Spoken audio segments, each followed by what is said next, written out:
Hi, my name is Mia Clemente from Class 7-2, and my project is on direct and indirect solar power.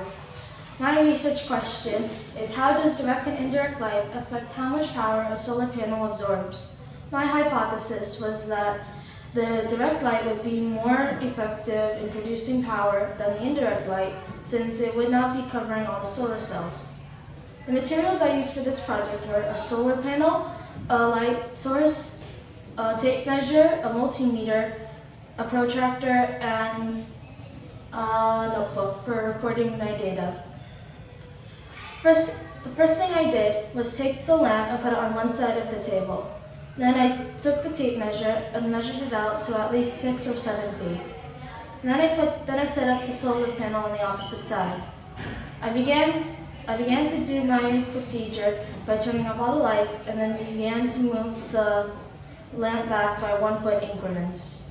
Then I repeated this cycle with the indirect light by taking the protractor and moving it back by 10-degree increments. For example, 70, 60, and 50 degrees.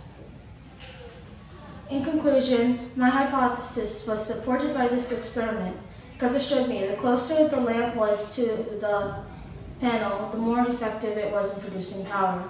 The further away it was, the less power was produced. Same thing goes for the indirect angles. When the light was further away, less power was produced. And even when it was close, not a lot of power was gotten out of it. We can apply this to our everyday lives by getting corporations to develop pivoting solar panels. Pivoting solar panels are solar panels that follow the sun.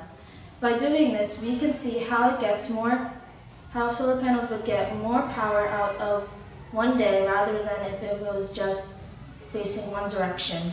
The end.